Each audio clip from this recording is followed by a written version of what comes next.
Amém? Queridos, vamos abrir a Bíblia, na segunda carta de Pedro, capítulo 2. Mais uma vez, eu gostaria de ler aqui o versículo 1, e nós vamos ler até o versículo 9. Segunda Pedro, capítulo 2. Nós vamos ler do versículo 1 até o 9, mas nós só vamos tratar a partir do versículo 4. Vamos ler a partir do versículo 1, para que os irmãos entendam o contexto. E daqui vamos, com a graça de Deus, estudar essa noite. Amém? Vamos entrar?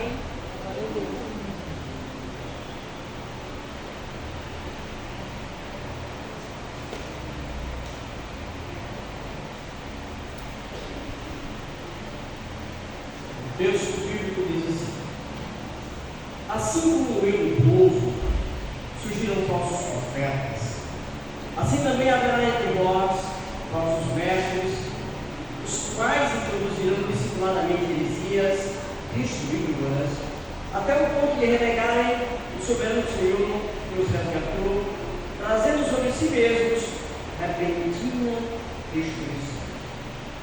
E muitos seguirão as suas práticas libertinas, e por causa deles será informado o caminho da verdade. Também, movido para a avareza, farão comércio de vós com palavras fictícias. Para eles, o juízo lavrado a longo tempo não tarda, e a sua destruição não dorme. Ora, se Deus não poupou anjos quando pecaram, antes, precipitando-os no inferno, os entregou a abismo de trevas, reservando-os para juízo, e não poupou o mundo antigo, mas preservou a Noé, pregador da justiça, e mais 7 pessoas, quando fez vir o dilúvio sobre o mundo de ímpios, e reduzindo a cinzas as cidades de Sodoma e Gomorra, ordenou as ruínas completas, tendo-as posto como exemplo a quantos venham viver impiamente, e livrou o justo Ló, afligido pelo procedimento libertino daqueles insubordinados, porque este justo, pelo que via e ouvia quando habitava entre eles, atormentava a sua alma justa. É porque o Senhor atormentava a sua alma justa cada dia por causa das obras iníquas daqueles. É porque o Senhor sabe livrar da provação os piedosos e reservar sob castigo os injustos para o dia do juízo. Então, esses judeus em vida privada, acabamos de ler uma parte do texto da segunda carta de Pedro, um texto extremamente rico em ensinamento, em doutrinas, em alertas. Nós não sabemos fazer nós mesmos, Deus, interpretação desse texto, se o Senhor nos der. Pedimos a graça do Senhor de manifestar a nosso conhecimento e falar através de mim, apesar de mim, para que esse povo aprenda a tua palavra e a respeite e por ela seja guiado. Sim, Deus faz esse primeiro milagre tirando água da rocha, falando ao teu povo, glorificando o teu nome. Esperamos o Senhor ansiosamente para receber de ti os ensinamentos esta noite. Lembra que a palavra é tua, o Espírito é teu, a sabedoria é tua, o entendimento é teu, nós somos teus, a igreja é tua. Para que daqui a pouco eu vou esta noite e seja glorificado em nos ensinar a se orar no nome do teu Filho Jesus e de mim para sempre. Amém. Domingo passado, nós lemos esse mesmo texto e, como no domingo atrasado já tínhamos explicado o versículo 1, 2 e 3, domingo passado nós só conseguimos trabalhar o versículo 4, que diz: ora, se Deus não poupou anjos quando pecaram, antes precipitando-os no inferno, os entregou a abismo de trevas, reservando-os para juízo, castiga e pune os que agem contra a sua vontade. E fica faltando nós trabalharmos a segunda parte, que era que Deus protege e livra os que são obedientes. Então nós temos ênfase na existência do inferno e o quanto a Bíblia fala sobre esse tema. Nós mostramos citações de Jesus nos evangelhos de Mateus, de Marcos, de Lucas. Mostramos citações nas cartas de Pedro, de Tiago, de Judas, na segunda Tessalonicenses, na carta aos Romanos, no livro de Hebreus e no livro de Apocalipse. Mostrando a fartura de citação ou de citações a respeito desse tema, que é o inferno, aonde a Bíblia diz que seriam lançados os anjos, né, que desobedeceram.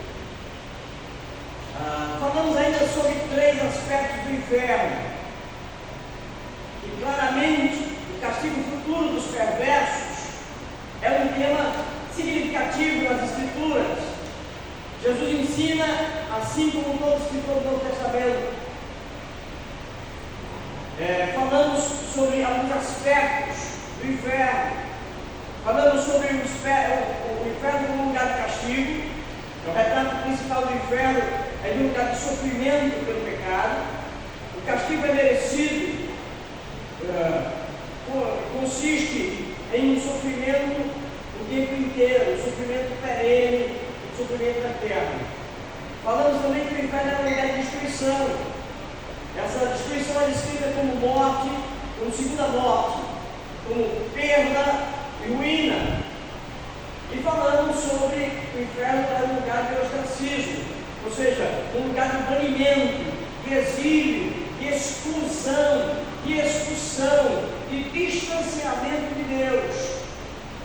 E ele é um lugar de ostracismo enquanto o castigo salienta o lado ativo do inferno. O ostracismo mostra o horror do inferno ao ressaltar que os incrédulos perdem a própria razão de sua existência, que é glorificar e amar a Deus. Falamos também que nós merecemos o inferno. E eu quero fazer uma pergunta antes da gente começar a partir desse assunto. De uma forma geral, os ímpios não querem a ideia de glorificar a Deus, de amar a Deus, de obedecer a Deus. Por que eles não querem isso? Porque a ideia de que existe um Deus moral impede uma vida de imoralidade. Se eu admito que Deus existe e que Ele é um Deus moral, então eu viver na imoralidade, viver em atos libidinosos, eu estaria declarando que eu mereço ir para o inferno. Então a forma do ímpio querer continuar na sua vida de devassidão é negar a existência de Deus, negar que existe um ser superior, que é moral e que proíba as ações, as atitudes, ou ainda os pensamentos, os desejos pecaminosos em que eles vivem mergulhados. E quando um dia eles chegarem no inferno, e eles estiverem lá, vão perceber que a principal coisas que eles deveriam fazer, que era amar e glorificar a Deus, lá eles já não podem mais fazer isso. Se é isso que eles querem, viver sem essa razão, lá no inferno, nem que eles quisessem, eles não poderiam mais. Tá? Lá no inferno eles sofrerão, só lamentarão, terão o tempo inteiro pessoas chorando, com grito, com horror, com dor, com blasfêmias, com todo tipo de coisa que você pode imaginar. E aí, todos os palavrões que existam serão conhecidos no inferno, porque todo mundo vai ouvir os ímpios, todos os ímpios ouvirão todos os outros ímpios, blasfemando, gritando, praguejando contra Deus que nos deixou lá. E aí eles não têm mais saída, e realmente, se eles não querem glorificar a Deus, lá eles não poderão fazer isso. Hoje nós vamos começar vendo protege e livra os que lhe são obedientes. Versículo 5 diz assim: e não poupou o mundo antigo, mas preservou a Noé, pregador da justiça, e mais 7 pessoas, quando fez vir o dilúvio sobre o mundo de. Se você parasse nesse versículo e você tivesse cuidado para pensar nele, você ia ver que tem algumas colocações que, quando a gente lê, dificilmente a gente presta atenção. Por exemplo, ele diz que Deus não poupou o mundo antigo. Se Pedro está falando de um mundo antigo, e esse mundo antigo não se refere ao Antigo Testamento, ele está separando 2 mundos, um mundo antigo e um mundo novo. Ele está separando a existência de 2 mundos, e pode de fato ser separado assim, porque Deus destrói o mundo que já existia, um mundo consolidado, com pessoas que tinham filhos, netos, trabalho. Nós vivemos uma vida de imoralidade, uma vida de erro, uma vida de distância de Deus e da obediência da sua palavra. Então Deus puniu o mundo antigo, um dilúvio, mas livrou Noé e pregava a justiça. Essa é uma outra coisa que a gente vê aqui claramente no texto, que diz que Noé era um pregador da justiça. Perceba que é bem interessante você imaginar que no mundo antigo, o mundo que foi destruído, existia pregador da justiça. O que nós veremos é que todas as pessoas terão tido a oportunidade de ouvir sobre a justiça de Deus. Eu fiquei hoje maravilhado ao saber notícia da igreja subterrânea da China. Na China é proibido cultuar a Deus. Não existem igrejas legais do Evangelho na China. E até existem algumas que são legalizadas, mas só podem pregar os textos que não podem falar mal do sistema. Textos que o sistema já colocou, que poderia falar. E as pessoas não têm acesso à Bíblia, somente alguns textos que podem ser falados lá e que podem ser usados pelo sistema comunista. Mas eu fiquei satisfeito em saber que na China existe uma igreja enorme, espalhada por toda a China, uma igreja escondida, velada, que só sabe quem é da igreja, tá? Mas que há uma grande quantidade de pessoas vivendo num sistema em que é proibido falar de Deus, vivendo como se não fossem, embora sendo cristãos de verdade. Tá? Olhando o texto aqui, Pedro continua a provar com fatos históricos que nenhuma pessoa que rejeita a Escritura ficará sem a devida punição. O que nós vemos nesse texto? Esse texto começando no versículo 4. Versículo 4 vai falar a respeito da punição dos anjos. Os anjos obedeceram e foram punidos. É um exemplo de punição para quem desobedece. No versículo 5, então a Bíblia vai começar a falar que Deus não poupou o mundo antigo, o mundo de Noé, e que esse mundo foi destruído.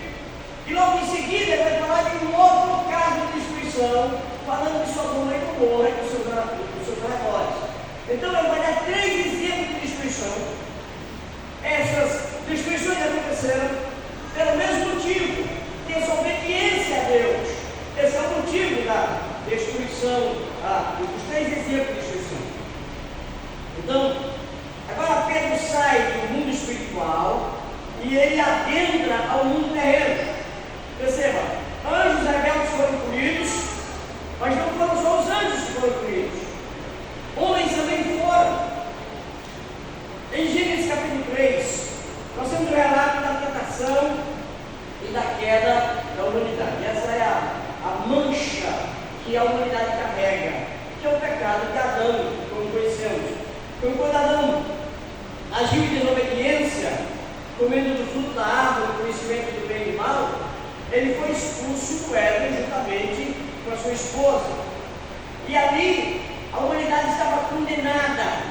A maldade humana cresceu tanto que as Escrituras afirmam em Gênesis capítulo 6, no versículo 6, que Deus se arrependeu de ter criado o homem. A citação diz assim: então se arrependeu o Senhor de ter feito o homem na terra, e isso lhe pesou no coração. Deus estava profundamente entristecido, pois já não havia temor ao Senhor, ninguém buscava, e o resultado foi o dilúvio, que acabou com a humanidade, com exceção de Noé e sua família. No caso, apenas 8 pessoas sobreviveram ao castigo de Deus. É interessante que, enquanto para os anjos não houve qualquer comentário de possibilidade de perdão, vocês lembram? Os anjos obedeceram e eles foram precipitados, como diz o versículo 4, em trevas exteriores, estão presos nas trevas, esperando o dia do juízo.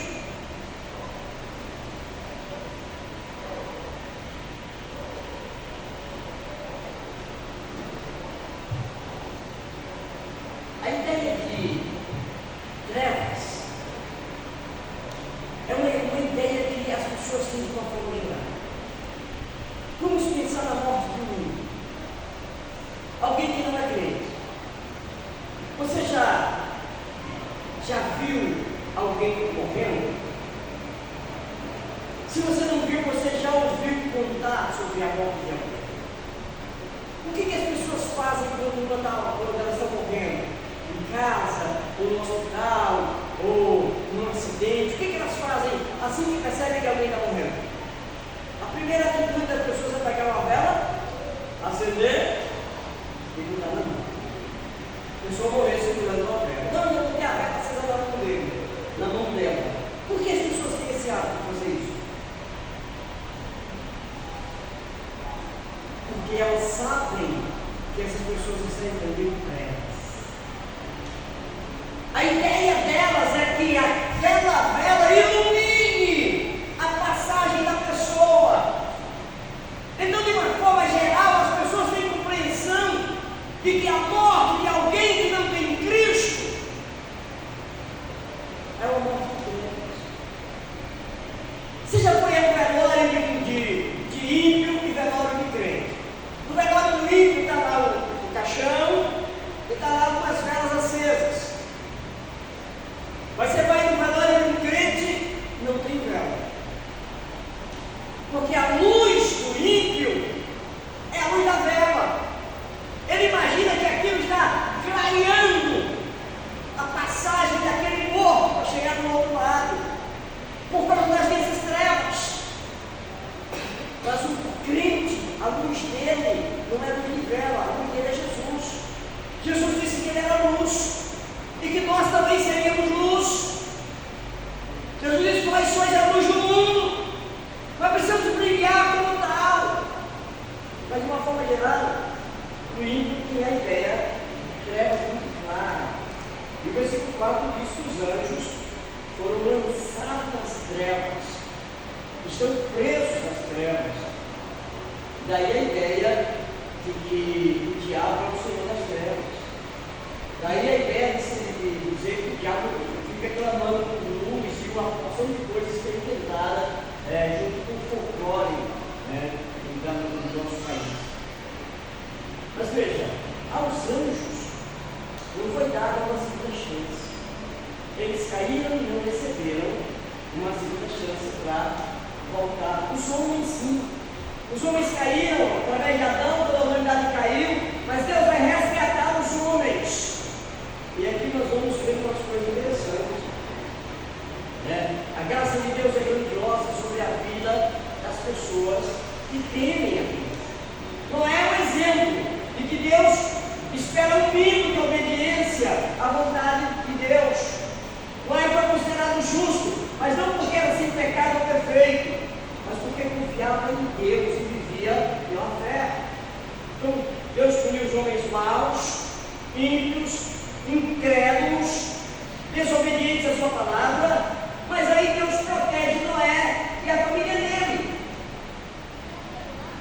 coisa maravilhosa é crer nesse Deus que se compadece dos que o temem, dos que buscam conhecer o seu amado. Então, enquanto cita esses fatos, Pedro tem em mente aqueles que viviam de forma imoral e distanciados da palavra de Deus. Pedro emite um alerta para que nós estamos ouvindo hoje, possamos dar ouvido ao alerta que ele está dando aqui. Então, a Bíblia em Gênesis capítulo 6 mostra que Deus deu ao homem 120 anos. Perceba, Deus estabeleceu um prazo de 120 anos para destruir tudo que havia na face da terra. E Noé gastou esse tempo inteiro, 120 anos, pregando a palavra. Poxa, hoje, para alguém chegar a 80 anos, já é uma coisa maravilhosa. Mas Noé, só de ministério de pregação, foi 120. E construir nada? Entendeu? A paciência de Deus. Ninguém pode dizer, não, mas Deus não deu tempo para o povo pensar, não deu tempo para o povo refletir. 120 anos pregando. Mas o pecado e a incredulidade dominaram aqueles corações. Até que essa mesma incredulidade os destruiu por completo. E aí nós vamos falar sobre os homens do dilúvio e o resgate de Noé. Então, esse segundo exemplo que Pedro escolhe com relação à destruição da maldade, pode dizer que é extraído do primeiro. Percebam, os anjos pecaram e esses anjos vai aparecer um lá no jardim do Éden, e agora os homens pecam, né? E aí depois que os homens pecam, o pecado é introduzido no mundo, né? E a gente vai ver essa distinção a partir de Gênesis capítulo 6. Nós vamos ver do versículo 5 ao 13. Gênesis 6, do 5 ao 13 diz assim: viu o Senhor que a maldade do homem se havia multiplicado na terra, e que era continuamente mal todo o desígnio do seu coração. Então se arrependeu o Senhor de ter feito o homem na terra, e isso lhe pesou do coração. Disse o Senhor: farei desaparecer da face da terra o homem que criei, o homem e o animal, os répteis e as aves do céu, porque me arrependo de os haver feito. Porém Noé achou graça diante do Senhor. Eis a história de Noé. Noé era um homem justo e íntegro entre os seus contemporâneos. Noé andava com Deus. Essa informação é preciosíssima. Ele está dizendo que Noé era íntegro, justo, apesar de morar no meio de um povo imoral, de uma terra em que todo mundo praticava o mal. Havia um homem que não praticava. Havia um homem que não era como eles são. Havia um homem que não seguia o mesmo processo. Havia um homem que não aceitava fazer parte de uma sociedade corrompida, fazendo as mesmas coisas que a sociedade fazia.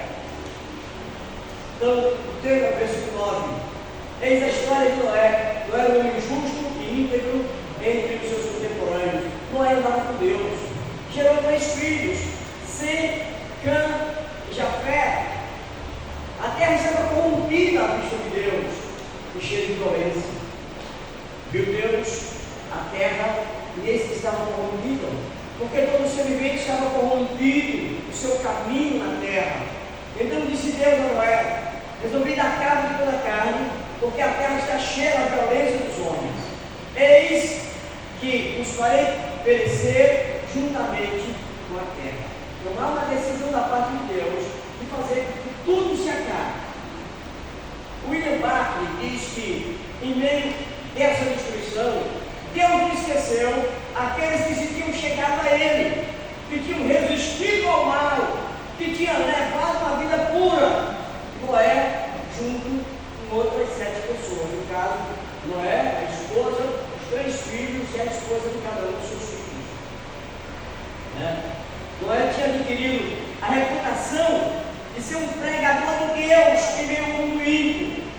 A ênfase dessa passagem não se concentra tanto nas pessoas que foram destruídas, como se concentra na pessoa de Noé que foi salvo. Aqui não há uma ênfase das pessoas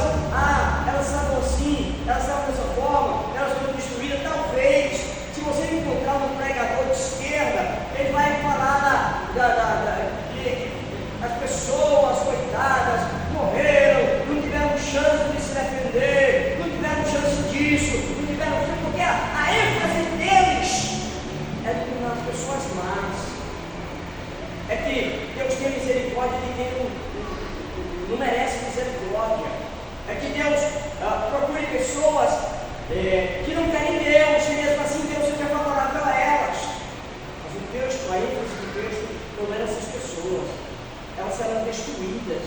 Nesse texto, elas foram completamente eliminadas. A ênfase de Deus é que no meio de uma sociedade completamente corrompida, havia um homem que não aceitou se corromper. Havia um justo. Noé é apresentado como um tipo de homem que no meio da destruição dos ímpios, essa é a salvação de Deus. Noé se destaca por duas qualidades. Em meio de uma geração rebelde, desobediente e pecadora, Noé permaneceu fiel e obediente a Deus. Então, em tempos posteriores, Paulo, o apóstolo Paulo, insistiria aos seus leitores a não se conformar com o mundo, mas, pelo contrário, diferenciar-se do mundo mediante a sua própria transformação. Romanos capítulo 12, versículo 2, Paulo diz assim: e não vos conformeis com esse século, mas transformai-vos pela renovação da vossa mente, para que experimenteis qual seja a boa, agradável e perfeita vontade de Deus. Pode-se dizer frequentemente que um dos pecados mais perigosos é a conformidade. Ser igual aos outros é sempre mais fácil, mas ser diferente dos demais é invariavelmente difícil. Mas nos dias de Noé, e até o presente, aquele que quiser ser servo de Deus, terá que estar preparado para ser instruído no mundo. Veja só, por que nós temos redes sociais de uma forma geral? A maioria das pessoas estão à caça de likes, à caça de aprovação dos outros. É muito fácil você perceber isso em qualquer postagem. Uma pessoa posta uma coisa e as outras copiam, saem postando a mesma coisa. Só alteram para que é ela que está postando. Alguém faz uma brincadeira aí e uma turma que curte, então o outro vai fazer a mesma brincadeira. E aí não se importa de que muitas vezes um homem está fazendo o papel de um homossexual para ganhar os likes, está fazendo o papel de uma pessoa traída, homens e mulheres, e rindo disso, fazendo o papel de um palhaço, de um ridículo, para receber a cada de likes, isso é, a aprovação de outras pessoas, estar numa sociedade e querer ser como a sociedade é. E esse é um problema para a sociedade, é um problema para a igreja, porque a própria igreja se adequa muito fácil aos costumes. Você vai ver igrejas agora nesse mês de junho, com festa junina. Nós não temos nada a ver com isso. Não adianta querer empurrar com ela dentro, porque isso é cultura. Isso não é cultura bíblica. Se isso é cultura, que lá, que seja fora, não dentro da igreja. A igreja não tem cultura de quadrilha. Quadrilha, que a gente sabe, é o aglomerado de ladrões. Mas as pessoas gostam de brincar em quadrilha. As pessoas gostam das festas juninas. As pessoas celebram São João, São Pedro, Santo Antônio. E elas acham que fazendo esse tipo de coisa, eu quero chamar a atenção de você aqui, quero chamar seriamente. Eu quero pedir encarecidamente você. Se você não consegue se controlar, se a festa é junina, se a festa mundana é tão atrativa para você, não pleiteie nessa igreja nenhum cargo de liderança, não pleiteie essa igreja da semeadora do Espírito, nenhum destaque, não queira estar no ministério de louvor, não queira estar no ministério de evangelismo, não queira estar ensinando crianças, não queira estar em alguma parte em que você vai exercer algum tipo de influência, porque você já está enraizado no mundo. Corte essas raízes, se liberte disso. Perceba, não era diferente. É isso que Pedro está trazendo para nós, é que o mundo estava completamente corrompido.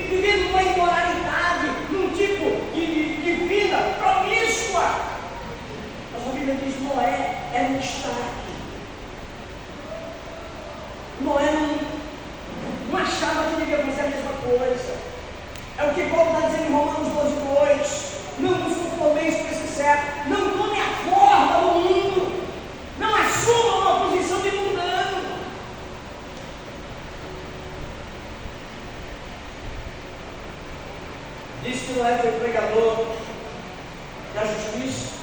A palavra usada aqui é querux, que literalmente significa arauto. Essa palavra arauto, vocês sabem, o arauto era aquela pessoa que anunciava as ordens do rei.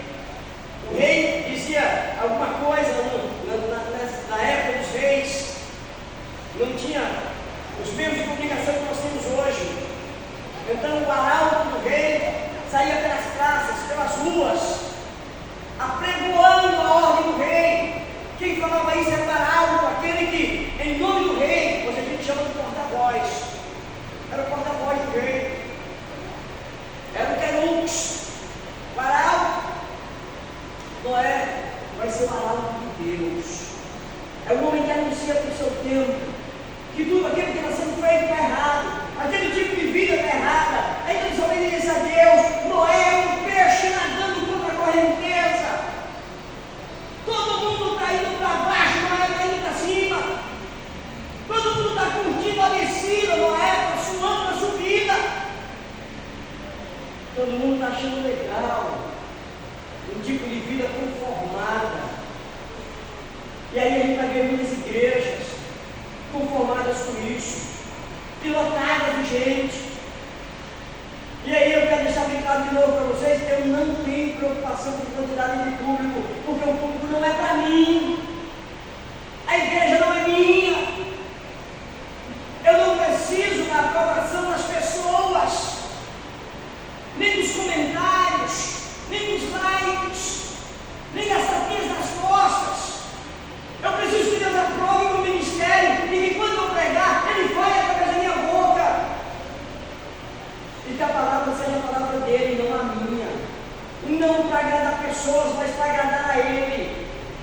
E eu sei que esse tipo de pregação não agrada pessoas. Esse tipo de pregação afasta pessoas, eu sei disso. Alguém pode dizer que você está colocando suicídio no seu ministério. Eu não me preocupo com isso, o ministério é dele, a igreja é dele, eu sou dele, você é dele. Não precisa dos elogios, mas eu preciso dormir com a consciência limpa. Eu preciso dormir sabendo que o que ele me entregou foi entregue para vocês. Eu gostaria que cada um de nós tivesse essa consciência, a consciência de Noé. Isso vai ser lá na sua faculdade, isso vai ser lá dentro do seu colégio, isso vai ser no seu trabalho. Você vai ser crente e as pessoas vão ser contrárias a você. E nessa onda de esquerda, você vai ser excluído. Você vai perder muita coisa. Mas não se preocupa. O que é mais importante que você vai ganhar, que é a aprovação de Deus. Não adianta você ter a aprovação dos homens e ser desaprovado por Deus, ou reprovado por Deus. O homem bom está preocupado, não está preocupado somente com a salvação da sua própria alma, mas sim igualmente se preocupa com a salvação da alma do próximo. O pregador é o homem que traz o anúncio e uma proclamação de Deus. O pregador é o arauto de Deus no nosso tempo. Então, para preservar a sua pureza e sua inocência, não se desliga do seu próximo e vai viver num lugar afastado. Imagina uma pessoa que diz assim: não, eu quero um lugar afastado, eu não aguento mais esse mundo, esse é um mundo de pecado, eu vou procurar um lugar onde não tenha ímpio, onde eu possa ficar reservado, onde eu possa adorar o meu Deus, onde eu possa fazer minha oração, minha pregação. Meu irmão, você foi chamado para ser luz do mundo. Você foi chamado para ser sal da terra. Onde a gente tem que estar é lá onde está o mundão, é onde está a podridão mesmo, mas não comungando com a podridão, não comungando com o mundanismo, não comungando com o que é errado, mas sendo luz no lugar tenebroso, no lugar de escuridão.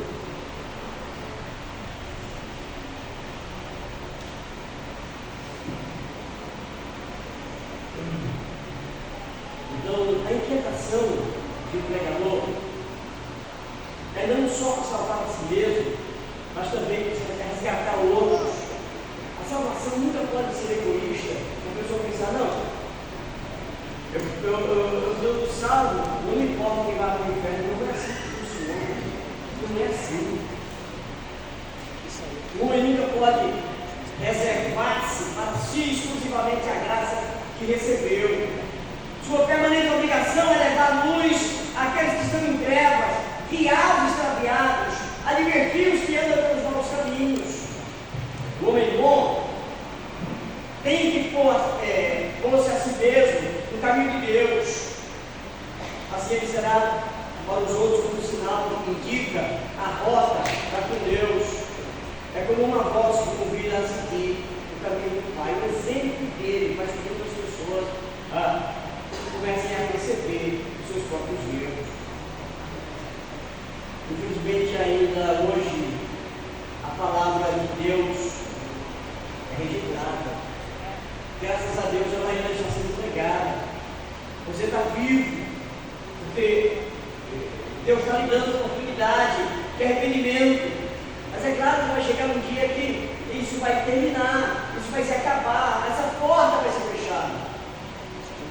E aí o nosso segundo ponto de hoje, Deus puniu Sodoma e Gomorra com a destruição, mas livrou Ló, que se afligia com a imoralidade da sua vida.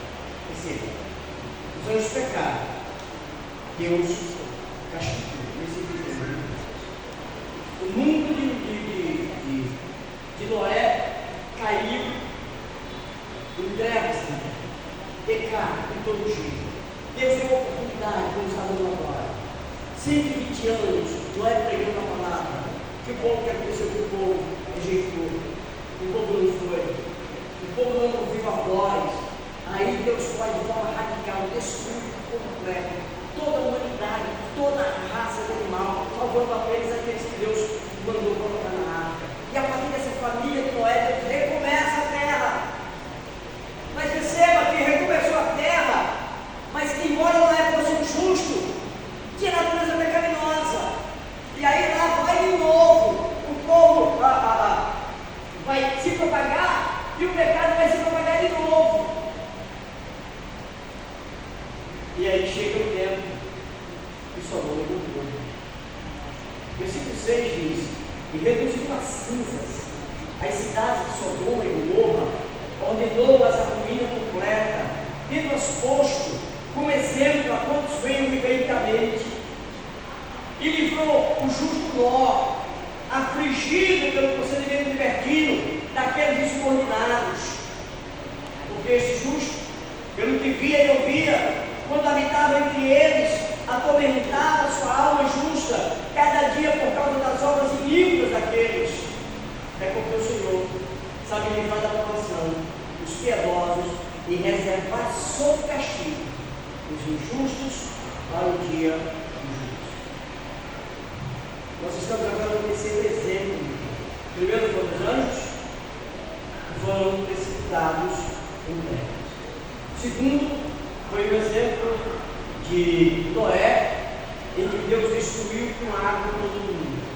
Agora, o terceiro exemplo que está aqui é a destruição de Sodoma e Gomorra. A gente sabe que na destruição de Sodoma e Gomorra não foi apenas essas duas cidades. Essas eram as duas grandes cidades. Mas existiam algumas cidades próximas que estavam contaminadas, assim como Sodoma e Gomorra, e que a destruição arrastou todas. Né?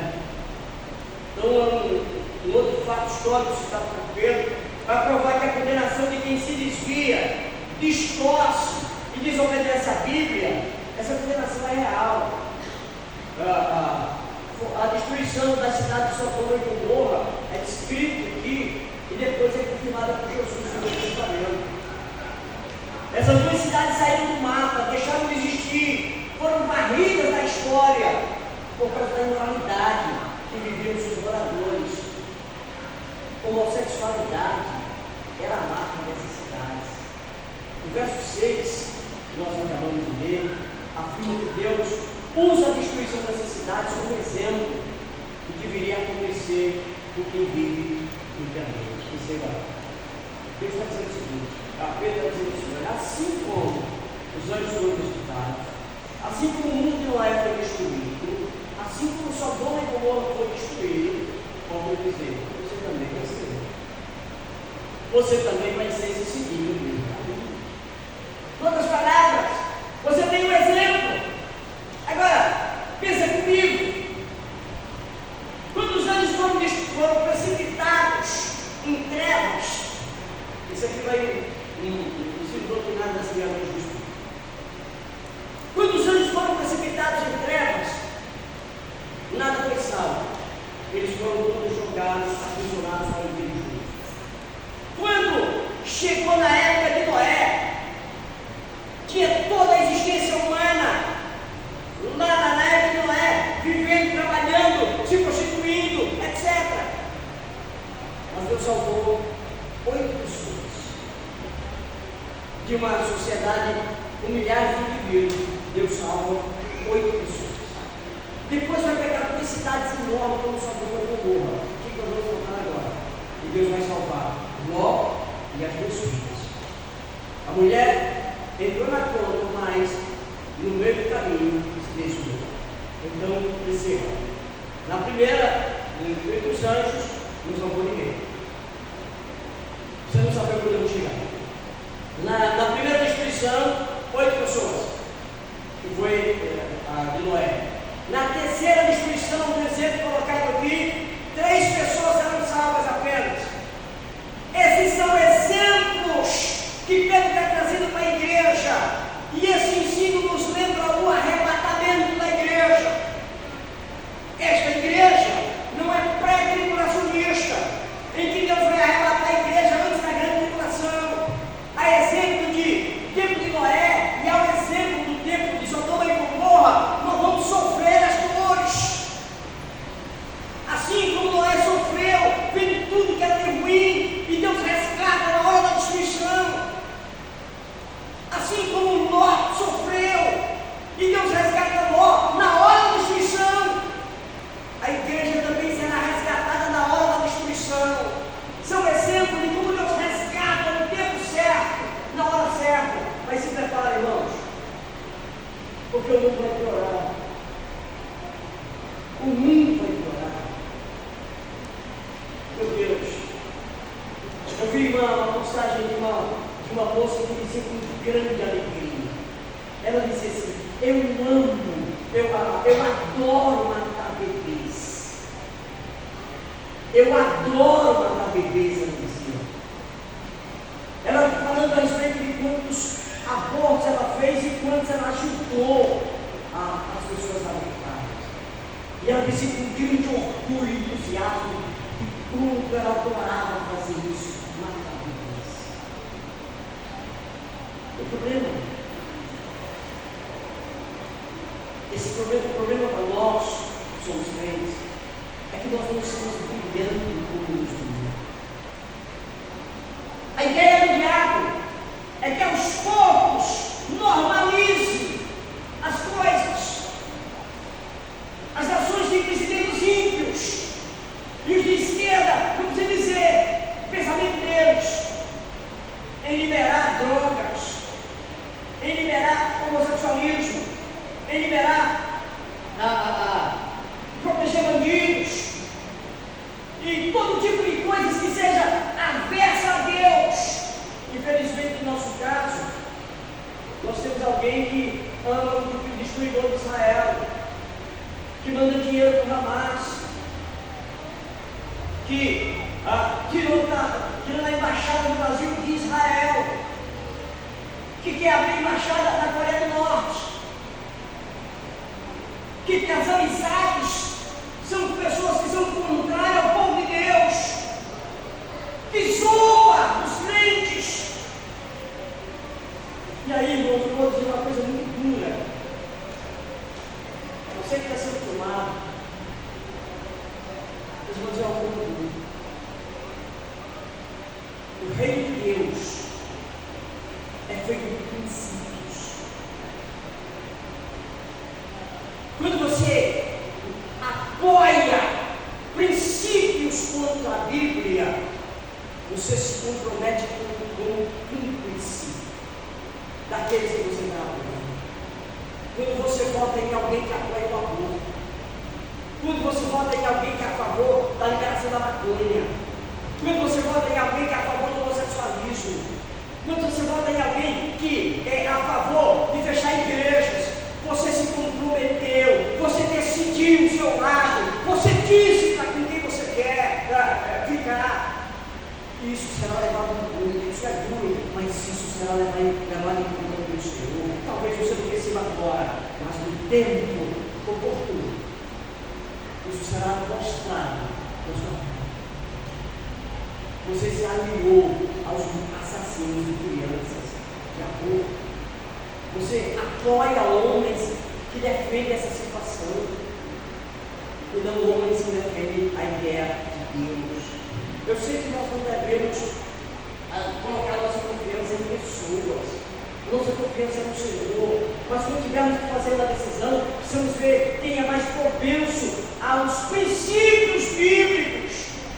Se você quer os princípios por causa das suas preferências políticas, você está decidindo qual é o seu lado. A destruição de Sodoma e Gomorra e o resgate de Ló fala muito conosco. Esse é o terceiro exemplo do pecado de sua destruição, mas também mostra a bondade de Deus no resgate de Ló. É apresentado por Pedro essa destruição de Sodoma e Gomorra, mas a ele está no resgate de Ló. Essa terrível e dramática história está relatada em Gênesis capítulo 18 e Gênesis capítulo 19. O relato começa com o coração de Abraão, rogando a Deus que não destrua o justo como injusto, e com o seu pedido de que se tão somente se encontrasse 10 justos nessa cidade, os mesmos fossem perdoados. A Gênesis capítulo 18, versículo 16 a 33, se encontra essa conversa de Abraão com o Senhor. Segue então um dos mais sombrios e horrendos relatos do Antigo Testamento. Os visitantes angelicais chegam na casa de Ló. Deixa eu contar para vocês a história, se vocês conhecem, eu vou contar. Olha, meu Deus, nós vamos trazer, viu?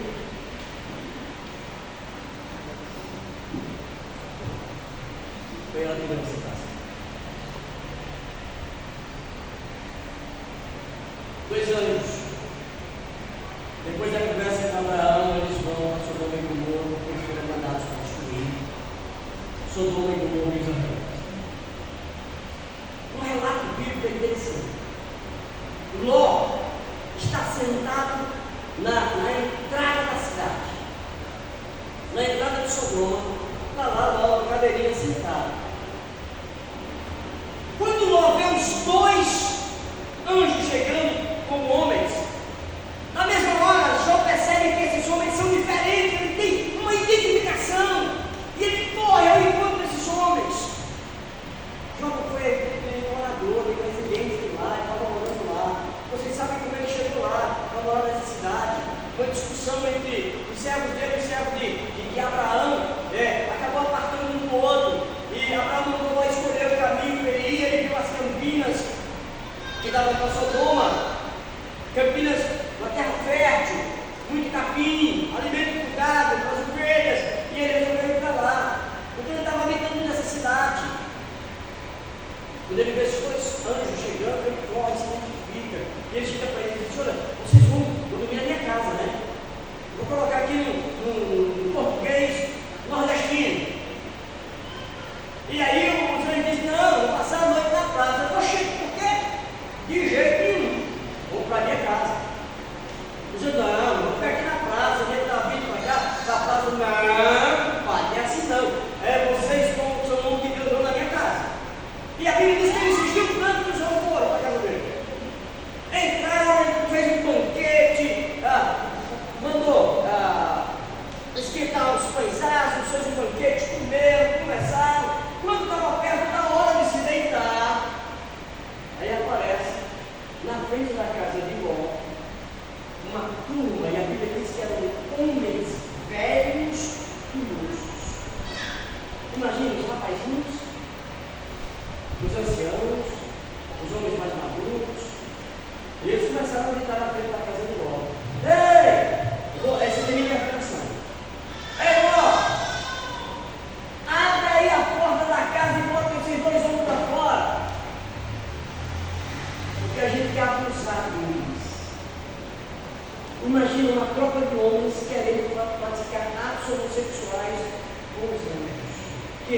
sabem que são anjos de tal forma como outros. E eles começam a fazer a pressão. O Ló sai e diz: não, você não pode fazer isso não, eu só estou na minha guarda, não pode fazer isso não. E eles continuam fazendo pressão, que tem que dar, que tem que entregar. O Ló chega ao ponto de dizer: olha, se é de vocês fazerem com eles, eu tenho 2 filhas virgens, pelo menos vai ser homem com mulher. Eu dou as minhas filhas. Não. Olha o tipo de pensamento. Não, a gente quer os homens. É isso que a gente quer. E ainda chega hora e diz assim: só esse estrangeiro que mora entre nós quer ser juiz de tudo. Isso demonstra que Ló vivia dizendo que era errado. Quer dizer, quer ser juiz de tudo. É uma demonstração de que Ló vivia arrependido. Oh, nossa situação está errada, segundo a Deus. A Bíblia diz ainda sobre Ló que ele afligia a alma dele todos os dias por ver aquele tipo de situação. Algumas pessoas perguntam: por que você era tão ruim? Por que não saiu de lá? Por que não foi embora? Por que não pegou essa? O pessoal diz: não juntou as trouxas e foi embora. Eu respondo: a primeira é: eu não posso responder por ele. A segunda é: talvez nas proximidades eu tivesse lugar onde eu pudesse dar alimento aos animais como tinha que honrar. O Ló já estava lá no tempo a ponto de que cada uma das filhas já tinha um pretendente. Ló ia casar as meninas com os homens de lá, porque não tinha outro canto, não tinha em outro lugar, ia casar com os homens de lá. Mas aí, nesse momento em que Ló diz: olha, se vocês quiserem trazer minhas meninas para cá, mas nesse homem eu não vou colocar não. Aumentou a turma e eles queriam a qualquer custo invadir a casa de Ló e tomar os homens e praticar ali no meio da rua aquele tipo de ato homossexual com os homens. A palavra certa é estupro. Eles queriam fazer aquilo. Mas aí, os anjos, quando perceberam isso, lembra aqueles filmes de super-herói, né? A Bíblia diz que os anjos estenderam as mãos. E os homens não conseguiram chegar lá. Abriram a porta do carro para dentro de casa. E feriram os homens de cegueira. Não é que eles ficaram completamente cegos, é que eles não enxergariam a porta, a janela e entrada da casa de Ló. Então, imagina eles arrodeando a casa o tempo inteiro para achar uma porta. Não é do outro lado, é do outro lado, é do outro lado e não achava a porta. E eles passaram o tempo procurando e não acharam. Até o ponto em que os anjos disseram: está chegando o momento da destruição. Pega aqui que você tem que ir, a sua família tem algum genro aqui, e Ló saiu, foi falar com os homens: rapaz, vamos embora, vai destruir. Os homens que iam casar com os mulheres, com as filhas dele, zombaram, deram risada. Ló volta. E os anjos disseram: está na hora, vamos pegar você, suas 2 filhas e a sua mulher. Interessante é que há um lapso aqui na narrativa, há uma pausa. Ló se demora, e meio a tudo isso, está o povo lá, não sei se Ló estava com medo, o que está acontecendo? Ló se demora, a ponto dos anjos pegar na mão de Ló, nas filhas, na mulher e empurrar: vai-te embora, homem, sai daqui. E tu vai embora, mas quando chegar nas montanhas, não vou destruir, eu vou destruir você. Mas tem uma coisa: não olha para trás. Não olha para trás. Quando eles começaram a se afastar, o Ló disse o seguinte: olha, eu queria simplesmente pedir a você, eu quero ir para uma cidade chamada Zoar. É bem pequenininha, deixa eu ir para lá, que é pequenininha. O que o Ló está dizendo? Qual a informação? As cidades grandes, aquelas grandes, também é travada. Ele está procurando uma cidadezinha pequenininha, onde a depravação ainda não tem chegado. Deixa eu ir para Zoar. Os anjos disseram: tudo bem, pode ir, no meio do caminho. Quando começaram a ouvir os barulhos de destruição, a mulher de Ló olha para trás. O texto diz que ela vira uma estrada de sal. Ló continua com as suas 2 filhas. De novo, lembrando a tribulação, a destruição e aqueles que são salvos em cima da hora. Porque Deus destruiu sobre o homem. Deus se redor. E essa destruição é uma coisa que eu acho que ninguém conseguiu ainda retratar em filmes, por mais que tente, porque é uma destruição com fogo, com enxofre, pessoas sendo queimadas, os imorais, os depravados, os devassos, os ladrões, os mentirosos, sendo queimados numa espécie de demonstração de fogo eterno, destruindo a cidade, Sodoma e Gomorra e as suas redores. Gênesis capítulo 19, versículo 29 diz assim: ao tempo que destruiu as cidades da caminho, lembrou-se Deus de Abraão e enviou Ló no meio das ruínas, quando subverteu as cidades em que Ló habitava. E aqui a história da destruição mais uma vez, destruição dos pecadores e resgate dos justos. Mais uma vez, no caso de Noé, como no caso de Noé, nós podemos ver em Ló as mesmas características. A Bíblia diz que Noé é justo, e a Bíblia diz agora que Ló é justo.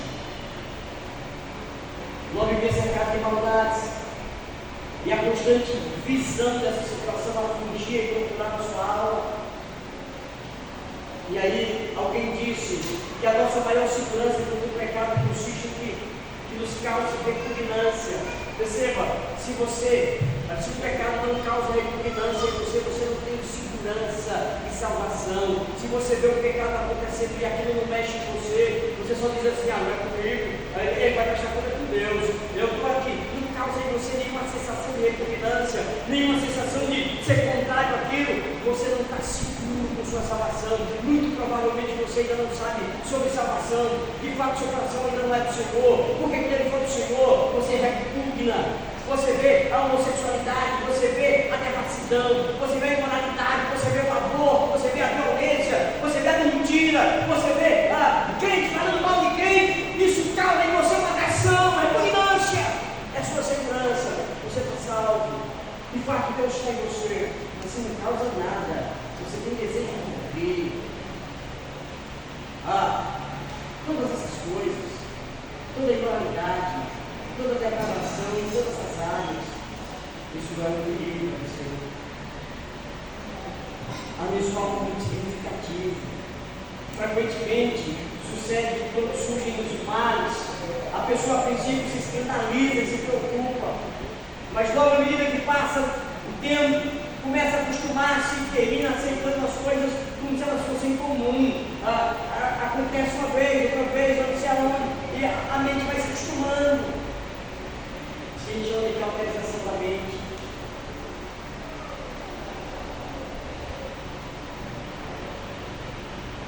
Há muitas situações pelas quais nós teríamos que nos escandalizar e nos ruborizar.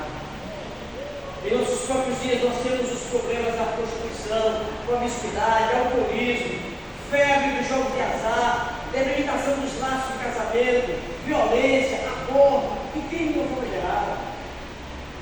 Em muitos casos, o mais trágico é que essas horríveis calamidades deixaram de nos comover realmente. Aceitando como parte de estado normal das coisas.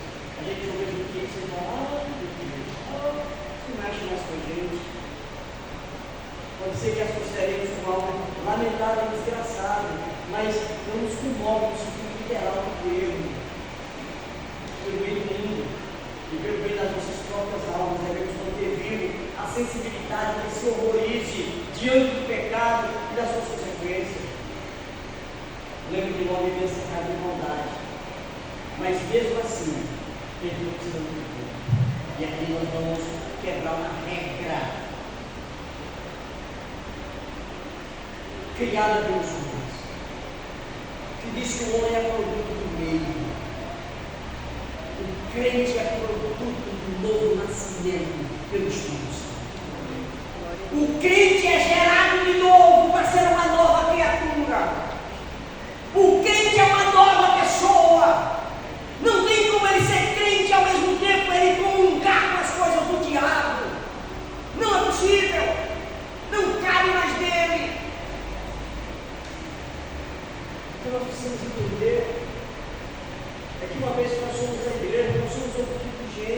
outro povo.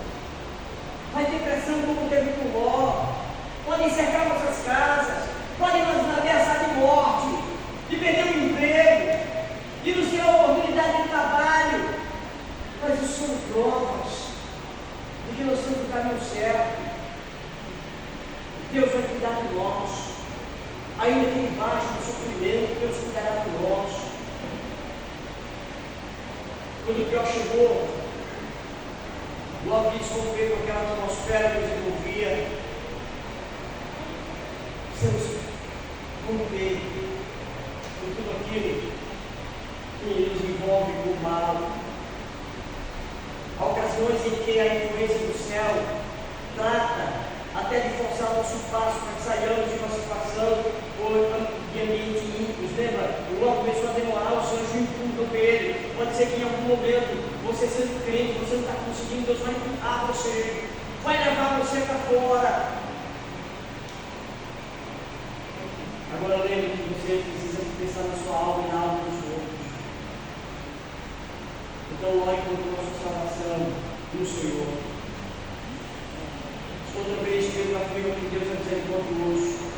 Pela sua graça, Ló, sobrinho de Abraão, foi retirado da cidade antes da sua destruição. Uns não compreendem porque Ló continuava morando lá.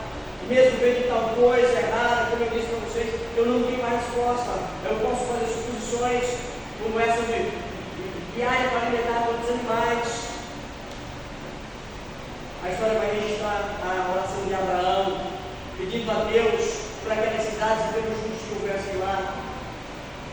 Abraão daria até 10 justos, porque ele sim não tem pecado. Apenas vós com teus filhos sobrevivem. As palavras de Pedro sobre Ló lembram constantemente Romanos capítulo 12, versículo 2, e não vos conformeis com esse século, mas transformai-vos pela renovação da vossa mente, para que experimenteis qual seja a boa, agradável e perfeita vontade de Deus. Não aceitem o mal que o mundo dá para vocês. E aqui, irmãos, nós estamos terminando o Senhor, que foi proposto na terra de Deus. O versículo 9 diz o seguinte: porque Deus, porque o Senhor, sabe livrar a aprovação dos piedosos e reservar sob castigo os injustos para o dia de Deus. Perceba o que esse versículo está dizendo. O Senhor sabe livrar da aprovação dos piedosos e reservar sob castigo os injustos para o dia de Deus. Às vezes a gente não sabe. Vê o ímpio está no carro bom, o ímpio está com a roupa boa, o ímpio está com uma aparência boa, comendo comida boa, com um cheiro de perfume bom, usando um óculos de grife, uma bolsa de grife, um sapato de grife. E às vezes a gente olha e em nós até há algum desejo de ter alguma coisa semelhante, mas vemos se ele é ímpio. A Bíblia diz que Deus reserva sob castigo o injusto. A gente não sabe que tipo de coisa Deus está fazendo com ele, mas nós sabemos exatamente que tipo de coisa Deus faz conosco. A sua misericórdia nos alcançou. A misericórdia do Senhor é para que nós possamos viver na palavra dele. Os alertas de Pedro aqui é: cuidado com os falsos ensinos, como ele diz no versículo 1 até o versículo 3, e com pregadores. Cuidado com pessoas que defendem práticas imorais. Se Cristo não é o centro dos seus ensinos, e se a fé está sendo vendida, fuja, rejeite, confronta, corrija. Seja perto de alguém que não coloca Cristo como centro. Lembre-se que Deus pune os que não crê em sua palavra no inferno, mas Deus também pune os que dizem crer e distorcem as escrituras, criando um evangelho diferente, um falso evangelho. Deus é gracioso. Nós precisamos crer na palavra de Deus. Lembre-se que o juízo é uma realidade. Deus julgará todos. Aquele dia ficará evidente que Deus castiga e pune os que agem contra a sua vontade, mas protege livros que são obedientes. A minha pergunta é: que lado você está? Quem você tem escolhido seguir? O que você vai fazer com você ouviu esses dias a pesquisa nova? O que você vai fazer? Eu quero desafiar você a estar aqui no próximo domingo para ouvir a continuação dessa história. Quero pedir a você que aquele capítulo nos ensina de que você se santifique mais e deixe que for sujo se suje mais. Isso seja uma coisa real na sua vida todo dia. Não se meta com aquilo que é desagradável a Deus para ganhar qualquer tipo de vantagem. Não há nenhuma vantagem em desobedecer a Deus. Que Deus abençoe a sua palavra santa.